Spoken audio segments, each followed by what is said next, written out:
शासनं जलशासनं प्रणपात्यवदनं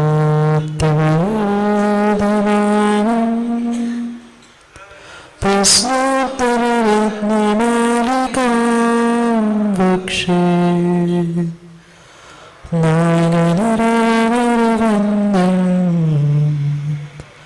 देवं देवाधिपं वीरं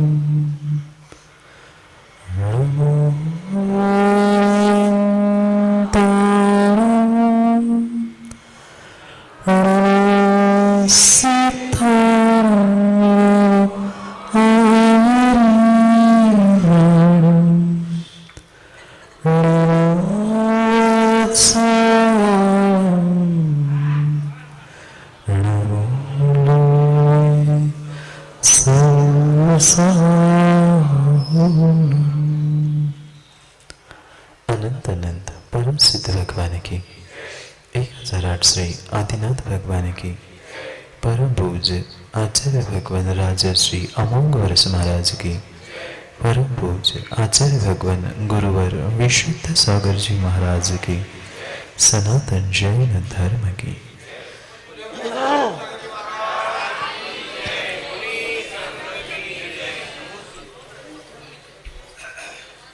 अंतर्देश वर्धमान स्वामी के शासन में हम सभी विराजते हैं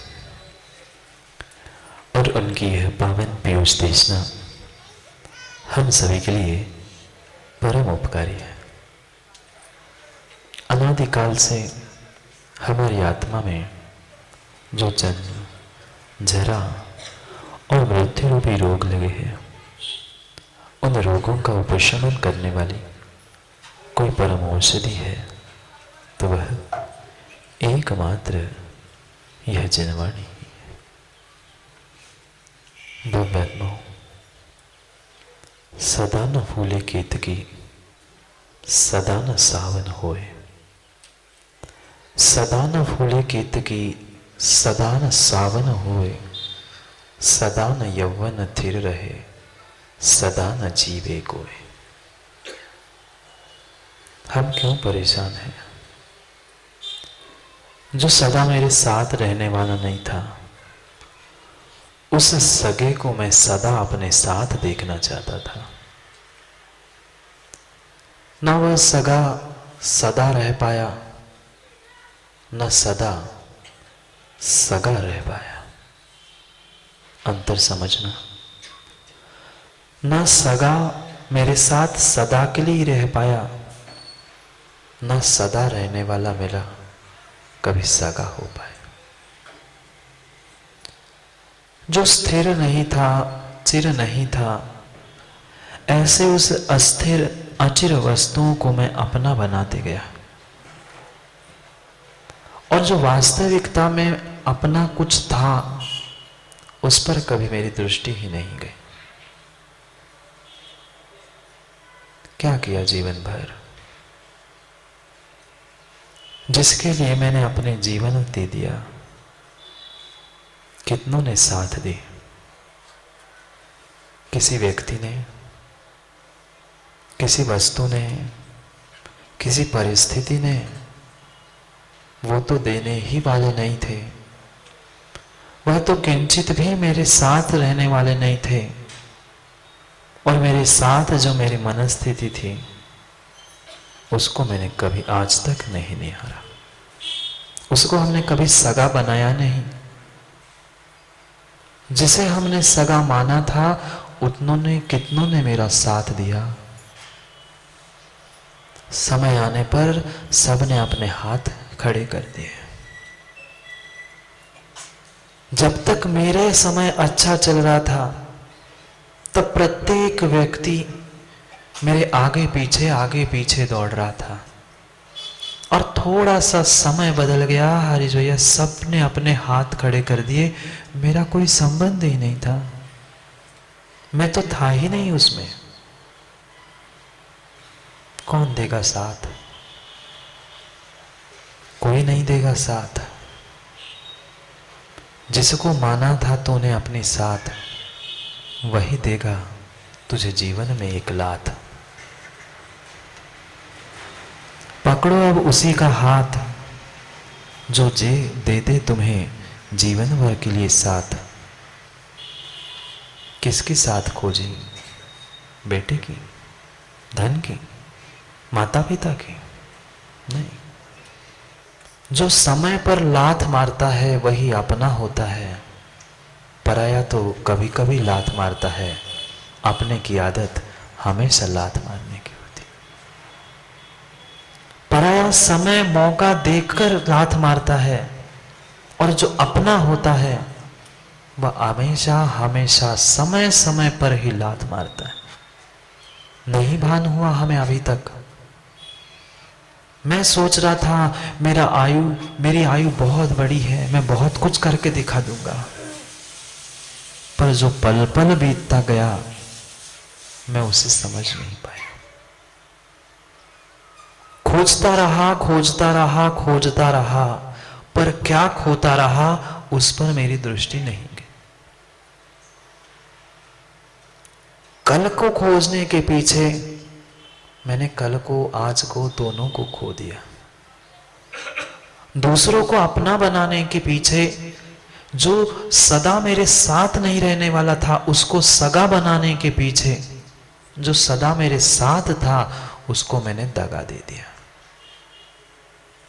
कितना बड़ा दगा किसने दिया? पराये नहीं। पराये नहीं देते दगा। परायों का सूतक नहीं लगता। पराये जन्मे पराये मर जाए उसका ना हमें गम है ना खुशी है, पर जो सगा होता है उसके कारण हमें दगा मिल गया। किसका सूतक लगता है? किसकी वृत्ति लगती है? किसी पड़ोसी की। घनिष्ठ से घनिष्ठ मित्र हो, पड़ोसी हो, उसका कोई तुम्हें सगा था, उसका कोई सूतक नहीं, पर जो हजारों किलोमीटर दूर जिसको दुनिया में कभी देखा नहीं हमने, उसके कारण हम दूर हो गए। उसी कारण हमारी दूरियां बढ़ती गई अपने आप से, धर्म से। फिर भी उस सगे को अपना बनाने के पीछे मैं पड़ा हूं जो मुझे दगा देगा। कौन जलाएगा? सचिन भैया। कौन जलाएगा? जिसके लिए जल रहे हो वही जलाएगा। जिसे सगा माना था वही दगा देगा, दूसरे में वह ताकत ही नहीं है। क्यों प्रयत्न करते हो? जो स्थिर रहने ही वाला नहीं था उसको हम पकड़ने का प्रयास करते हैं। हाथ में पकड़ लिया बर्फ और सोच रहे हैं कि बर्फ ऐसा ही बना रहे। कितने मिनट बचा रहेगा? नहीं। वह फिर भी फ्रीज में, फ्रीजर में कुछ समय तो अपनी अवस्था में बचा रहेगा, पर हाथ में लिया हुआ बर्फ नहीं। ठंड के दिन है, गर्मी के होते तो बर्फ पकड़ के देख लेते, पर बर्फ नहीं। जो जमा हुआ तेल लगाते क्या सर पे? कितने मिनट के लिए रहा हाथ पे? कितना ही ठोस लगा, नहीं ये मेरा रिश्ता मजबूत है, ठोस है, मजबूत है, बिल्कुल कठोर है। कब तक? जब तक हाथ पे नहीं आया तब तक बर्फ कठोर है। ऐसा फेंक के मारो तो सर फूट जाए। पर वही बर्फ जैसे ही मैं अपने हाथ में लेता हूं पिघल गया। वही तेल जो बोतल में जम गया था उसे जैसे ही मैं हाथ में लेता हूं, शारदा जी वो तेल पिघल गया। प्रत्येक वस्तु संसार की ऐसी है। दूर से हमें लग रही थी बहुत कठोर है, मेरा रिश्ता, मेरा नाता, मेरा संबंध, मेरी मैत्री बहुत मजबूत है, पर जैसे ही काम के लिए मैंने हाथ पे ले लिया तेल, काम के लिए बर्फ ले लिया मैंने हाथ पर, उसी क्षण से पिघलना चालू हो गया। हमें समझ में आए नहीं आए भिन्न विषय है, पर जिस समय से तुमने उस डिफ्रीजर से, फ्रीजर से निकाला था बर्फ, उसी समय से उसका पिघलना शुरू हो गया था। नहीं हुआ था? हुआ था। उसी क्षण से, उसी समय से वह बर्फ का पिघलना शुरू हो गया था। बिल्कुल यही स्थिति मेरे साथ है।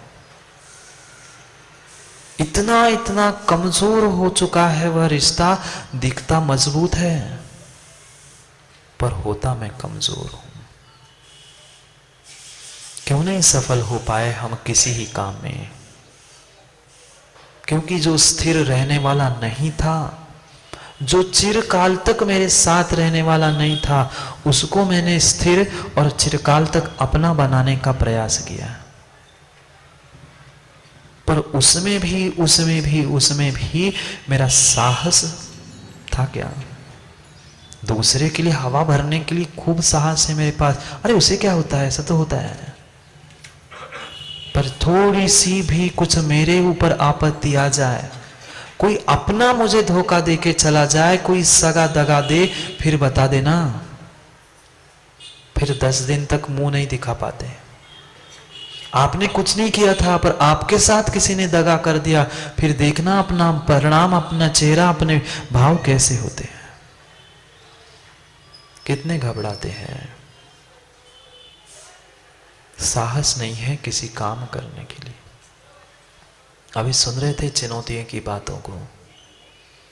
उस चुनौतियों को जीवन में आने पर वह साहस के साथ, पहले तो साहस रखना चाहिए गडेकर जी। बिना साहस के काम नहीं होगा। साहस भी हमने जुटा लिया, फिर भी हमने दम लगाकर उस साहस को भी जुटा लिया, पर दृढ़ता नहीं थी। दृढ़ता नहीं थी कि होगा जो होगा देखा जाएगा, नहीं। कभी गए कभी नहीं, पकड़ लिया छोड़ दिया, पकड़ लिया छोड़ दिया। भीतर पहुंचने के लिए भी साहस चाहिए। सबके बीच में, सगों के बीच में रहकर वो कैसे दगेबाज है ये समझने के लिए भी बहुत बड़ा साहस चाहिए। फिर भी कह कह के, सुन सुन के हमने कुछ साहस जुटा लिया मां, पर जैसे ही हाथ पे आया, जैसे ही हाथ पे आया, जैसे ही हाथ जुड़ गए, जैसे ही पैर पड़ लिए, रवि भैया पिघल गए।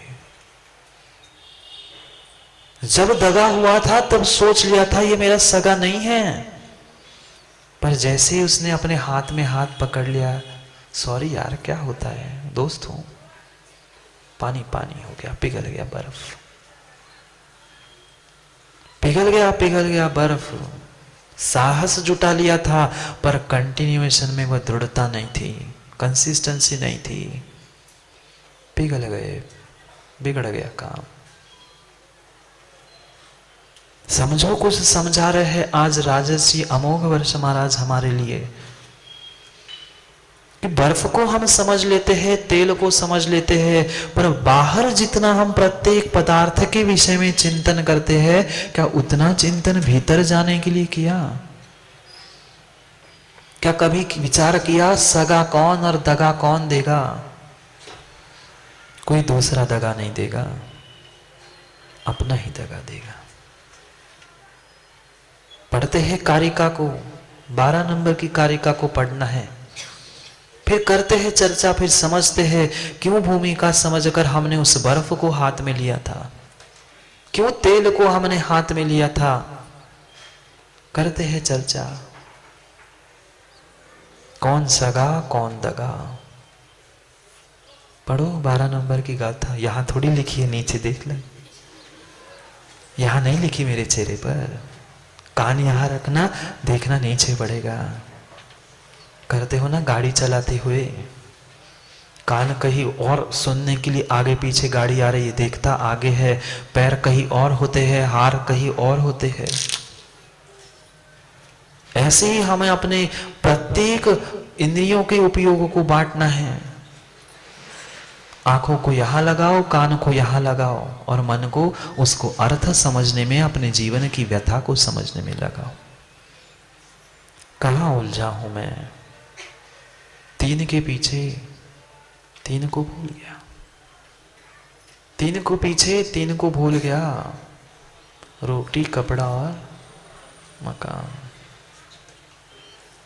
रोटी कपड़ा और मकान। कहाँ उलझे माँ? दाल बाटी और चूरमा। और कहाँ उलझे? और उलझे कहाँ? कोई रोटी कपड़ा मकान, कोई दाल बाटी चूरमा। हाँ, और उलझे कहाँ? तीन के पीछे तीन की ही बात कह रहे हैं। न रोटी बचेगी, न कपड़ा बचेगा, न मकान बचेगा, न दाल बचेगी, न बाटी बचेगी, न चूरमा। फिर भी उलझे हैं, फिर भी प्रत्येक व्यक्ति उलझा है। हाँ,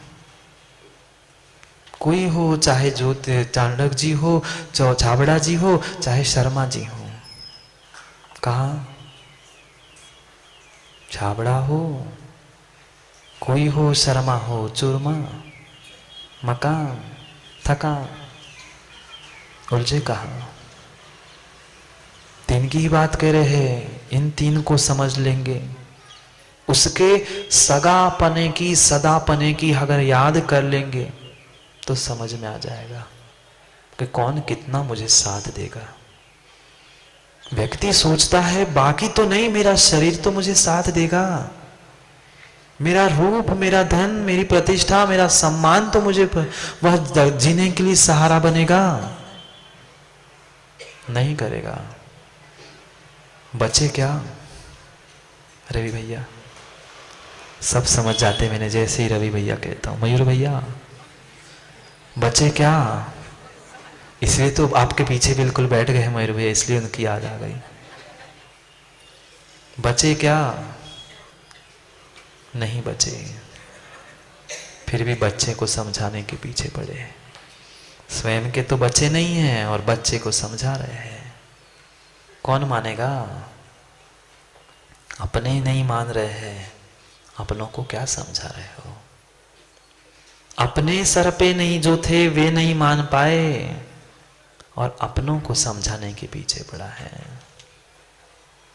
पढ़ो पढ़ो, कार्य का पढ़ते हैं, फिर करते हैं अपनी अपनी व्यथा पर चर्चा। नहीं तो कथा करते ही रहेंगे, प्रवचन सुनते ही रहेंगे, गाथा यही की यही रह जाएगी। पढ़ लो कारिका को, 12 नंबर की कारिका को पढ़ना है। नलिनी दलगत जललो तरलं किं यौवनं धनमथायुः केशसुधाकरनिकरा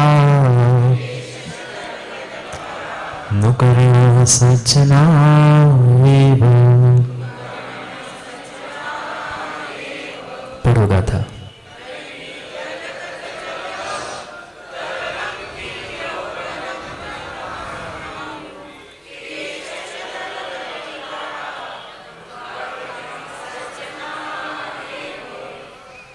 सदा न फूले केतकी, सदा न सावन होए, सदा न यौवन थिर रहे, सदा न जिए कोई। कौन हमेशा के लिए जीवित रहा? कितनों का यौवन आज तक शेष बचा? क्या 12 महीने सावन देखा? क्या हमेशा ही उस केतकी के फूल को खिलते हुए देखा? नहीं। जैसे वह स्थिर नहीं हो सकता, अगर 12 ही महीने सावन ही होता तो सावन की विशेषता क्या? जन्म से ही व्यक्ति यौवन अवस्था को ही प्राप्त होता तो यौवन अवस्था क्या? जन्म से ही जैसे जिस व्यक्ति के पास धन है उसको धन की कीमत क्या? नहीं है। जिसको मुख से कहने की ही आवश्यकता है, सामने 1000 रुपए मांगे, 5000 खड़े थे, उसको नहीं पता, उसको ज्ञात ही नहीं है धन कैसे कमाया जाता है और वह धन क्या कैसे होता है, नहीं है पता। वही बात कह रहे हैं। 3 ऐसी वस्तुओं के लिए कह रहे हैं, प्रश्न पूछा, क्या है ऐसी वस्तु जो सबसे तरल है? सबसे तरल है बर्फ, सबसे तरल है तेल जमा हुआ। महाराज जी बिल्कुल सही। पानी को तरल हमने स्वीकार कर लिया, बहता है पानी सो तरल है। जो पतला तेल है उसको भी मैंने पतला घी को भी हमने तरल समझ लिया है, पर जमे हुए तेल को, घी को, वह जमे हुए पानी को, बर्फ को हम तरल नहीं समझ पा रहे हैं। वही समझा रहे हैं आज। पानी को, बहते हुए नदी को, पानी को तरल कहना बहुत आसान है, वो तो कोई बच्चा भी कह देगा, पर नहीं प्रमोद भैया, जमे हुए बर्फ को तरल कह रहे हैं। हमें लग जरूर रहा है वो बर्फ, पानी जम गया है, बर्फ हो गया है, पर वह नहीं हुआ। जिस क्षण उससे तुम बाहर निकालोगे, हाथ में भी रखने की आवश्यकता नहीं है, वह पिघल जाएगा। नहीं देखा क्या आप लोगों ने बर्फ को कभी? इतनी बड़ी बड़ी बर्फ की सिल्लियां पहुंचते पहुंचते कितनी बचती है, जितनी दूर पर ले जाओगे। देखा क्या कभी? इसलिए उस पर बहुत सारा डालते हैं क्या? कुछ गाड़ी से जाते हुए देखा क्या? वह पिघले नहीं, इसलिए बोरा डालते हैं, लकड़ी का कुछ डाल दे, कुछ ना कुछ ढाक के रखे, पर बचता है क्या? बच पाया क्या? बर्फ की सिल्ली बच पाई? चाहे बोरा डाल दो, मोटे से मोटा, पतला कपड़ा डाल दो, चाहे कुछ कर दो, वह समय पर तो पिघलेगा ही। माताओं, कितनी ही मोटी परत लगा देना, कितनी ही मोटी बोरे को पहन लेना, चाहे स्वेटर पहनो, चाहे कपड़े पहनो, चाहे मेकअप करो, चाहे किसी भी कोल्ड क्रीम को लगा दो। लगाया नहीं था आज तक क्या? आज तक इतनी आयु हो गई, कोल्ड क्रीम को, कोई क्रीम को अपने चेहरे पर, शरीर पर नहीं लगाया। बचा क्या? बर्फ। बर्फ जैसा बचा क्या? नहीं बचा। यौवनम धनम अथ आयु, क्या बचा? बच पाया यौवन? बच पाया क्या यौवन? नहीं बचा। लगा लो, जितनी चाहे क्रीम लगा लो, पाउडर लगा लो, जितना चाहे मोटा से मोटा, एक क्या 4-4 बोरे बर्फ की सिल्ली पर डाल देना। जैसे इस रेफ्रिजरेटर से निकला, समाप्त। जैसे ही वह बच्चे ने जन्म लिया, आयु समाप्त। पूरी आयु नहीं, एक एक एक एक क्षण में वह आयु समाप्त हो रही है। भान है क्या? नहीं है। घूमने जाता है व्यक्ति उस नदी के किनारे में, किनारे पर है पर बीच में है। बीच पे जाते हैं ना, बीच में होता है क्या? किनारे पर संदीप भैया बीच कहते हैं। देखा है तो बीच, बीच था, बीच में था कि किनारे पे था? बीच में था कि किनारे पे था? फिर बीच में कैसे? बीच कैसे? व्यक्ति जाते हैं उस पानी को देखने के लिए, कितनी सुंदर लहर आई, चली गई। जैसे वह एक समय के लिए वह उठती हुई लहर हमें सुंदर लग रही है, बस मात्र कुछ क्षण, कुछ पल, चंद मिनटों के लिए, चंद समय के लिए वह तुम्हारी यौवन अवस्था है। मात्र जैसे ये लहर उठी थी, हमें लगा रही कितनी सुंदर, वो दूसरे को बताने जाओ तब तक नष्ट हो गई। बचपन में कभी उस छत पर बैठकर आकाश को देखा? आकाश में देखते थे, बादल आते थे, बहुत अच्छे से बादल आते थे, देखते देखते बहुत सुंदर आकार बनता था। हम बताने पहुंचे मित्र को, भाई को, माँ को, किसी को, देखो तो कितना सुंदर महल बना है, देखो तो कितना सुंदर ये दिख रहा है। जब तक बताने जाओगे, वापिस नहीं पहुंच नहीं पाए, तब तक बिखट गया, तब तक बिखट गया। मिनट नहीं लगे, एक क्षण में हवा इधर की उधर हो गई, पूरा उसका रूप नष्ट हो गया। ये सब समझते हैं महाराज जी, हमने देखा भी है और दूसरों को भी हम कई बार समझाते हैं, पर अपने भीतर नहीं। दर्पण में देख के आए ही नहीं होंगे ना माता, दर्पण को मुंह दिखा के आए ही नहीं होंगे ना, दिखा के आए। कितना ही कहो महाराज जी हम थोड़ी सुधरने वाले हैं, दर्पण को मुंह नहीं दिखाएंगे तो काम कैसे होगा। दर्पण का उपयोग क्या, घर में इतने इतने दर्पण लगाए किस लिए है, दिखाने के लिए। तो यहाँ दर्पण को दिखाते हैं, बाहर दुनिया को दिखाते हैं मैं कितना मायाचारी से बन के आया हूं देख लो, मैं कितना मायाचारी से बन के आया हूं देख लो। घर में ऐसे ही रहते हैं ना, घर में ऐसे ही रहते हैं ना संजोग भैया, ऐसा ही शर्ट, ऐसी ही पैंट, ऐसे ही बाल नहीं रहते। घर में तो जो मिला आधी भी चल जाती है, नहीं भी तो भी चल जाती है। समझो समझो हम कितना बनते, हम कितना दिखाना चाहते हैं। मैं कितना अच्छा हूं, कितना अच्छा हूं। जितना दिखाना चाहते हो विनय पंडित जी मैं अच्छा हूं, उतना तुम हो नहीं। बेचारा सोचता है मैं ही मिलता हूं क्या महाराज जी। नहीं रहने वाला सदा न यौवन थिर रहे। खिंचवा लो स्वयं, जितनी खिंचवानी है खिंचवा लो। प्रत्येक दिन की एक एक फोटो खिंचवा के देख लेना, जब 25 साल बाद तुम्हें दिखाई देगा कल मैं क्या था आज मैं क्या हो गया। है क्या रवि भैया पुरानी कुछ फोटो है, पुरानी कुछ फोटो है स्कूल कॉलेज जमाने की, वो पूरी लगा देना क्रम से, प्रत्येक के नीचे साल भी लिख देना, पता चल जाएगा मैं कितना बूढ़ा हो रहा हूं। मानता नहीं है व्यक्ति, अभी तो कितना जस्ट समझना, हाँ जस्ट 38, 49, 59, जस्ट 60 यार, अभी कहाँ 60 भी नहीं, जस्ट 59, अभी 60 होना है। सरकार ने भी तुम्हें रिहा कर दिया 60 साल के बाद। प्रकाश दादा कितने के हो गए मत बताओ। सरकार ने भी छावड़ा जी कह दिया 60 ने बस, हमने बस किया। 60 के बाद तो और जोश आता है हमें, 60 के बाद और जोश आता है। विनोद जी ऐसे काले थे ना जैसे आज काले हैं, ऐसे काले नहीं थे। एक एक दीवार पर एक एक साल की तस्वीर टांग कर देख लेना कि मेरा यौवन अवस्था कितनी बची है।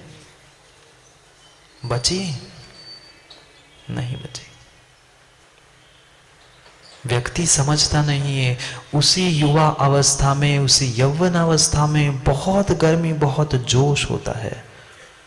जो कुछ करना होता है अच्छी भी चीजें हम उस युवा अवस्था में करते हैं, और बिगड़ने का भी चांस केवल मात्र उस युवा अवस्था में होता है। यही एक युवा अवस्था ऐसी है, जब तक वह युवा अवस्था है, जब तक वायु है, समझना युवा और रवि भैया वायु, जब तक तुम्हारे नाक से वायु आती जाती रह रही है तब तक तुम्हें फिर भी युवा कार्यकर्ता कहेंगे। जब चला जाएगा तो वायु गई, युवा गया। समझो जो जोश है उस युवा अवस्था का, तभी होश को प्राप्त हो जाओ, तभी तोष को प्राप्त हो जाओ, तभी काम बन पाएगा। जोश तो है पर होश नहीं है। काम करो, जोश से काम करो, जोश से काम करो, पर होश गमा के काम मत करना। इतना होश रहे, इतना होश रहे कि जैसा समय बीत रहा है, मेरी आयु बीत रही है, पाप पुण्य का आश्रय प्रति समय चल रहा है, मैं धर्म के प्रति कितना रुझान रखता हूं, धर्म से विपरीत कितना काम करता हूं।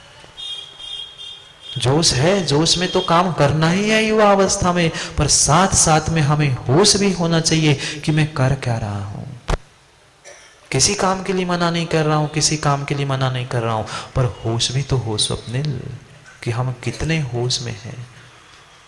तोष तो हो, संतोष तो हो, ना होश है ना तोष है, मात्र जोश है। बता दूंगा मैं, मिलना बता दूंगा फिर बाद में। अभी समझो, अभी समझो, होश को मत खो जोश के चक्कर में। नहीं रहने वाली युवावस्था किसी की भी युवावस्था रहने वाली नहीं है। जैसे युवावस्था नहीं रहने वाली, यौवन नहीं रहने वाला, तुम्हारा पुण्य भी एक सा रहने वाला नहीं है। हरीश भैया, वृद्धावस्था में क्यों अवहेलना सहन करनी पड़ती है? व्यक्ति अधिक बोलकर कर्मों के अधिक वह निर्जरा करने की जगह कर्म का आश्रय और कर लेता है, पुण्य क्षीण कर लेता है, फिर कहता है अब मेरा कोई सुनता ही नहीं है, बेटा भी नहीं सुनता, बहुएं भी नहीं सुनती। भैया तू तो सुन ले पहले। क्यों घमंड में जीता है? क्यों अपने आप को स्वीकार नहीं कर रहा है कि मैं बूढ़ा हो गया हूं, मेरे साथ में मेरा पुण्य भी क्षीण होता जा रहा है? आयु गलेगी तो पुण्य नहीं गलेगा क्या? अगर पुण्य होता ही तो बूढ़ा होता क्या? स्वर्गों के देव बूढ़े नहीं होते, स्वर्गों के देव बूढ़े नहीं होते।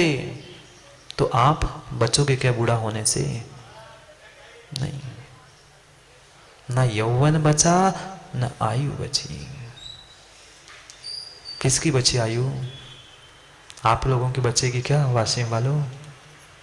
प्रवीण भैया, नहीं बचेगी। जब तक वायु है युवाओं तब तक आयु है। जब तक नाक से वायु चल रही है, श्वासोच्छ्वास चल रहा है, तब तक तुम्हारी आयु है। तुम्हारी वायु गई, तुम्हारी आयु गई, तुम्हारे युवा भी गया। गया गया कुछ साथ नहीं रहेगा। दिखा लेना 1000 जगह पर जाकर कुंडलियां, 1000 जगह पर रेखा दिखा लेना, पर काम नहीं आएगी, नहीं आएगी। जब नष्ट होना है, बड़े बड़े लोगों की बताई कब कितनी आयु और पहले ही चले गए। जिनको बताया कि 2 साल का मेहमान है और वो जी रहा है 20 साल हो गए। ये तो निमित्त शास्त्र होता है, निमित्त है, उसकी मनाही नहीं कर रहा हूं, पर उसमें उलझो मत। वह कभी साथ नहीं देने वाले, कभी साथ नहीं देने वाले। नहीं आता। दुकान चलाते हो क्या? दुकान करते हो ना आप लोग, व्यापार करते हो ना? जो व्यापार करते हो उस व्यापार करते समय कितना कितना विवेक रहता है। क्यों सुबह से शाम तक खोल के बैठते हो? सुबह से शाम तक खोल के बैठते हो ना, ये भी पता है हरीश भैया कि एक पर्टिकुलर टाइम में ही से लोग आते हैं, ग्राहक आते हैं, बाकी टाइम क्यों खोल के रखते हो? नहीं महाराज जी, अब व्यापार कर रहे हैं प्रभु भैया, ग्राहकों का भरोसा थोड़ी होता है, कब उनके मन में आ जाए, कब लेने आ जाए। इतना ही ध्यान रखना, इतना ही विनय पंडित जी ध्यान रखना।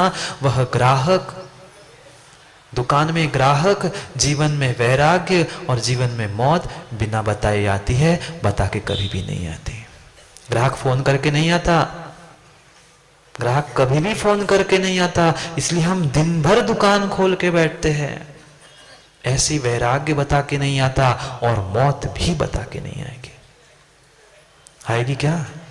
आपके पास, किसी के पास है क्या व्हाट्सएप नंबर यमराज का? हाँ, आजकल कॉल की बात ही नहीं बची ना, व्हाट्सएप, इंस्टाग्राम और वो बस, और क्या चलता है? क्यों केवल फेसबुक, इंस्टाग्राम। कॉल पुराना जमाने की बात है, आज के जमाने की बात में जिए। क्या है नंबर उनके पास, उनका यमराज जी का? यमराज जी का नंबर नहीं है, चाहे 4G हो 5G हो, यमराज जी नहीं मिलने वाले उस जी पे, नहीं मिलने वाले। समझो समझो, ना यौवन रहेगा ना आयु रहेगी, कभी भी मौत बता के आने वाली नहीं है। आती है क्या? हम कुछ और सोचते हैं भैया और कुछ और ही हो जाता है। अक्सर जिंदगी मेरे भैया ऐसा ही होता है, जो हम सोचते हैं कभी कभी होता है। सुनाएंगे कभी, वो भी समय भी स्थिर नहीं है, आगे भी तो समझना है। कितना कितना हमें पता नहीं चलता है। 3 अवस्था हमारे उस आयु की हमें पता नहीं चलती है, बचपन, युवावस्था और वृद्धावस्था। बचपन कब आ गया पता नहीं चलता, पर जाते हुए पता चलता है। बचपन समझना बहुत अच्छी बात, बचपन कब आया, कब जन्म हुआ, नहीं पता चला व्यक्ति को। जन्म बचपने में हुआ, बचपन बचपन करते करते वह बचपन 55 तक कस पे पहुंचा। पल पल का बचपन में लगता है, जब कोई भोजन नहीं देता, मन की बात नहीं होती, चिड़चिड़ होती है, तो बच्चे को भी लगता है मैं कब बड़ा भैया बन जाऊं।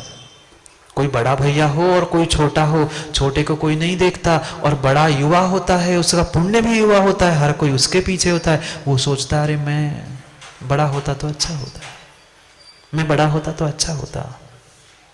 बचपन आते हुए पता नहीं बचपन आते हुए पता नहीं चलता, पर जाते हुए पता चलता है।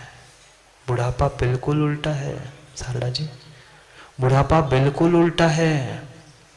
आते हुए तो पता चलता है मैं अब बूढ़ा हो रहा हूं, हो रहा हूं, हो रहा हूं, हो रहा हूं, पर जाते हुए पता नहीं चलता कब बुढ़ापा मौत में बदल जाता है, पता नहीं चलता।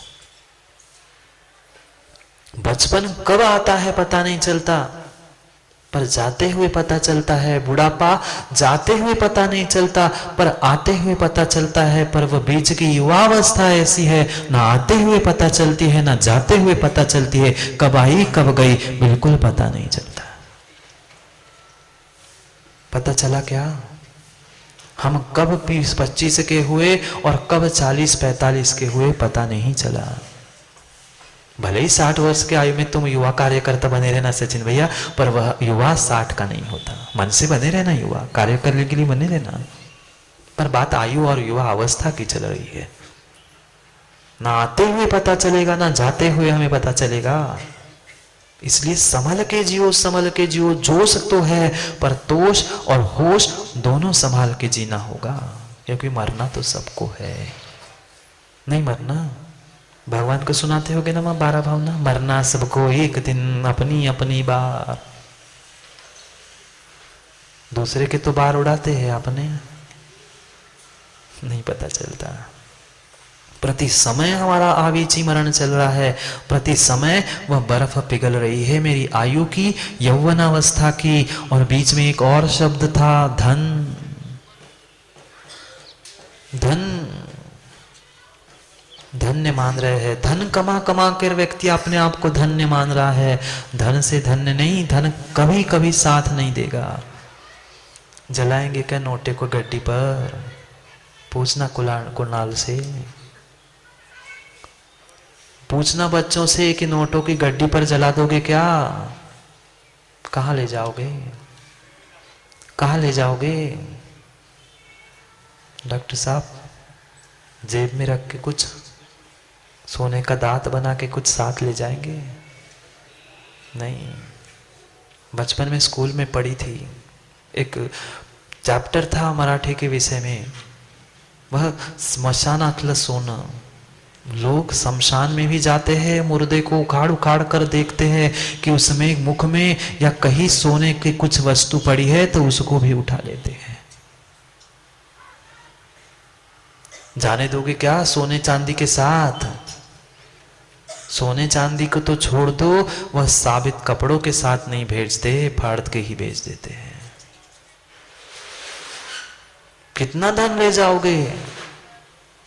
ना जेब में रख के और कपड़े उतार के कफन पहना दिया, तो उसमें कफन में तो जेब कितनी बड़ी छाबड़ा जी, इतनी बड़ी जेब। कफन में जेब नहीं होती, कफन में जेब नहीं होती, कफन में जेब नहीं होती। कहाँ ले जाओगे धन, सोना, माँ, वस्त्र, कपड़े? घर से बाहर निकलने के पहले तुम्हारे पूरे आभूषण छुड़ाए जाएंगे।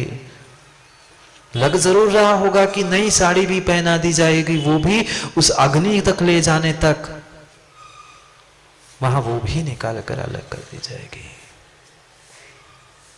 क्या साथ ले जाओगे? कोई शाश्वत नहीं है, कोई सगा नहीं है। जिसको सगा मान रहे हो पिघल रहा है, वो ही दगा दे रहा है। यौवन, आयु और धन, किसके लिए बर्बाद किया समय?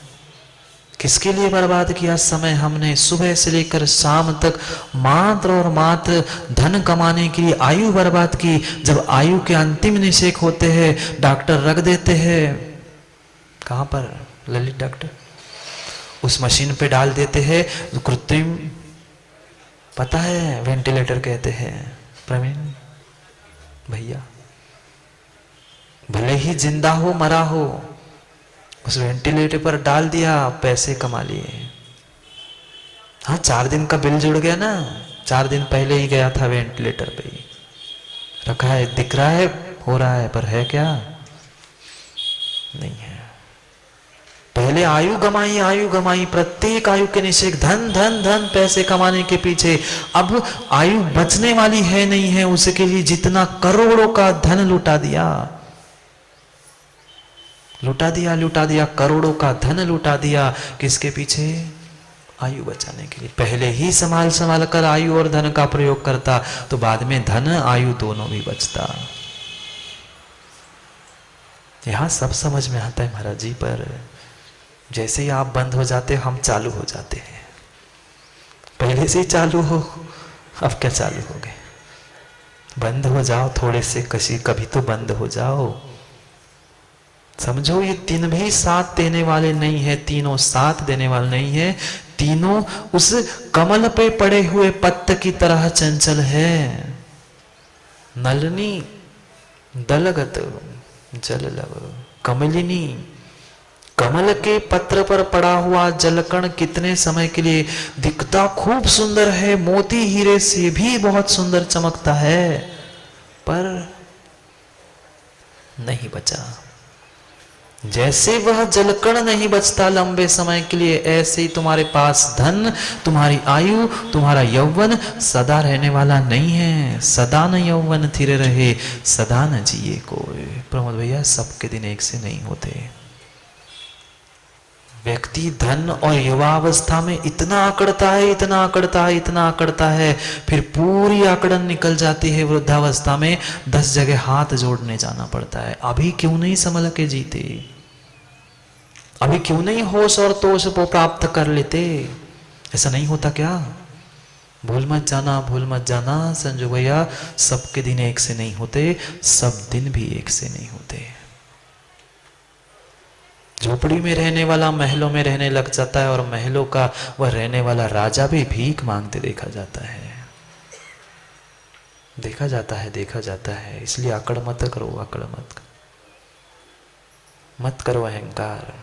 कुछ स्थिर रहने वाला नहीं है। कर सको तो किसी का अनुसरण, आगे कह रहे हैं, अगर अनुसरण ही करना है, किसी जैसा करना है, केश सुधर कर निकरा अनुकरणा, उस चंद्र का अनुकरण करने वाली उस चंद्र की कला या चंद्र का प्रकाश होता है। चंद्र नहीं है तो चंद्र का प्रकाश भी नहीं। देखा क्या अमावस्या को चंद्र का प्रकाश नहीं होता। चंद्र चांदनी रात तभी है, मात्र चांदनी रात चांदने से नहीं। उस चंद्रमा की चांदनी कब चंद्र है तो ही उसका अनुकरण, जैसे उसका प्रकाश करती है, ऐसा अनुकरणीय कौन है जिसका मैं अनुकरण करूं? ये 3 बातें समझ में आएगी। इनके पीछे नहीं दौड़ू, ठीक है, फिर किसके पीछे जाऊं? किसका अनुकरण करूं? कौन ऐसा है कि जिसके पीछे पीछे मैं चलूं? सज्जना एवं सज्जन पुरुष ही है। सज्जन लिखा है, साजन नहीं तो कुछ का कुछ और था, पढ़ते गड़बड़ कर दो स्वप्निल भैया। सज्जन, हाँ, इधर का उधर शब्द होता है ना पढ़ने में। बहुत बार ऐसा होता है, जो हम पढ़ना चाहते हैं वही पढ़ते हैं, लिखा कुछ और ही होता है। बोलते समय भी ऐसे ही होता है, बोलना कुछ और ही होता है और लिखा कुछ और ही होता है, और जो मन में होता है वही बोल जाते हैं।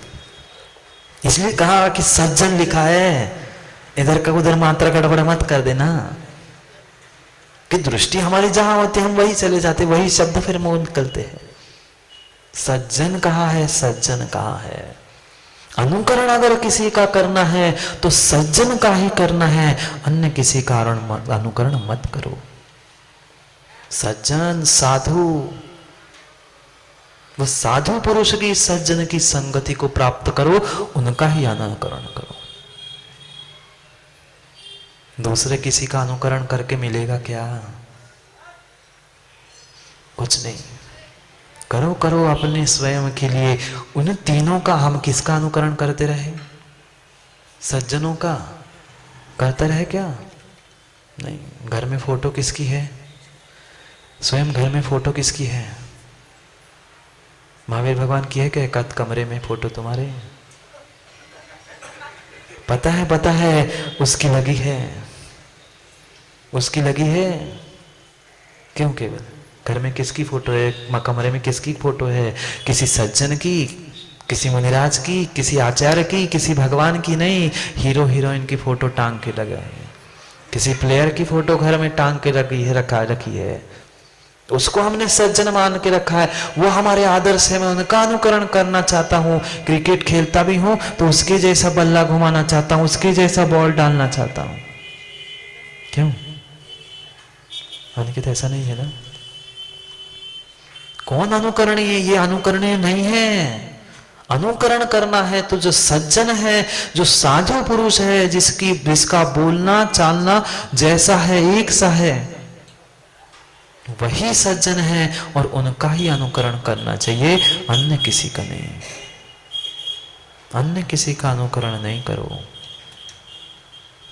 सरिता बह रही है, सरिता बह रही है, धो लो अपने। धूल को धूल जाएगी, धूल ही धुल जाएगी। सरिता में डुबकी लगाओगे तो वह पानी की सरिता में डुबकी लगाओगे तो शरीर की धूल धुल जाएगी, और साधु संग की संगति में जिनवाणी की सरिता में डुबकी लगाओगे तो आत्मा की धूल भी धुल जाएगी। अनुकरणीय क्या है? हम अच्छी चीजें बहुत बहुत बहुत कम योगेश भैया दूसरे की सीखते हैं। चाहे बच्चा हो चाहे कोई भी हो, वह गलत चीज बहुत जल्दी पकड़ता है, अच्छी चीज बहुत जल्दी नहीं पकड़ता। तुम 99 बार अच्छा काम करना पर एक बात तुमने गलत काम कर लिया, वही गलत बात का अनुकरण वह आगे वाली पीढ़ी करेगी। इसलिए समझा रहे हैं कि नहीं, तुम सज्जन का अनुकरण करो, सज्जनता का अनुकरण करो, वही एक अनुकरणीय है, अन्य कोई भी नहीं है। अन्य किसी का भरोसा नहीं है, न ग्राहक का, 10-10 हो गए ना, न समय का, न वैराग्य का, न मौत का। किसी का भरोसा नहीं है। अपने आप का भरोसा करो, उस सज्जन का भरोसा करो, जो साधु है उसका भरोसा करो। पानी तो दोनों भी पीते हैं, पानी तो दोनों भी पीते हैं। गाय भी पीती है और सांप भी पीता है। सचिन भैया, गाय भी पीती है और सांप भी पीता है, पर एक जहर उगलता है और एक दूध देता है। हमें सोचना है हमें क्या करना है। हमें सोचना है हमें जहर उगलना है कि दूध देना है। सोचो, संगति का बहुत असर होता है। जैसी संगत वैसी रंगत। समय हो गया। कहना तो बहुत कुछ होता है, पर समय की भी मर्यादा होती है। घड़ी इसलिए और पास पास आ रही है, कुछ बता रही है वो भी रवि भैया कि और पास पास आ रहा है समय। आ रहा है ना मां? पास पास आ रहा है समय, बिल्कुल अब पास में आया है समय। थोड़ा सा समय बचा है, थोड़ा सा समय बचा है, फिर तो भगवान के पंचकर्ण करने हैं। थोड़ा सा समय बचा है, समय को अपने पास कर लो, समय को अपने पास कर लो। समय पास टाइम पास मत करो, समय को अपने पास कर लो। हम समय के पास हो जाएं, तभी हम भी समय सार बन पाएंगे। कोई साथ नहीं देगा। सदा न फूले केतकी, सदा न फूले केतकी, सदा न सावन होए, सदा न यौवन थिर रहे, सदा न जीवे कोय। कोई नहीं स्थिर रहने वाला। जो स्थिर रहने वाला है, जो सगा है, उसको समझो। दगा देने वाले सगा पर मत जाओ, मत जाओ। कौन अपना कौन पराया, पहचानो, जानो। करेंगे फिर पुनः चर्चा अपने और पराये की, सगा और दगा की, क्योंकि आज का समय तो हो गया ना। हमें समय का अनुकरण करना है, समय को समझना है। इसलिए गुलाब कल पुनः समय पर आते हैं। नहीं आओगे ना? इतना बुरा लग गया सबको आज, इतना बुरा लग गया सबको आज। मुझे ऐसा लग रहा है बिल्कुल अभी सबको वैराग्य ही हो गया है, बिल्कुल चेहरे ऐसे ही हो गए हैं। क्या आज से दुकान बंद, सब बंद, ऐसा कुछ हुआ क्या? नहीं महाराज जी, यहाँ का यही छोड़ के जाते हैं आपको, आपकी मुबारक, हम घर कुछ नहीं दे जाएंगे। आपने कहा ना धूल धूल धूल धूल जाएगी तो यही खड़े हो जाऊंगा, पूरी धूल झटक के यही चला जाऊंगा, आपकी धूल आपको, हमें कहीं नहीं ले जाना। करेंगे पुनः समय पर समय की चर्चा, क्योंकि समय पे किया गया काम समय को दिलाता है। बोली भगवान महावीर स्वामी की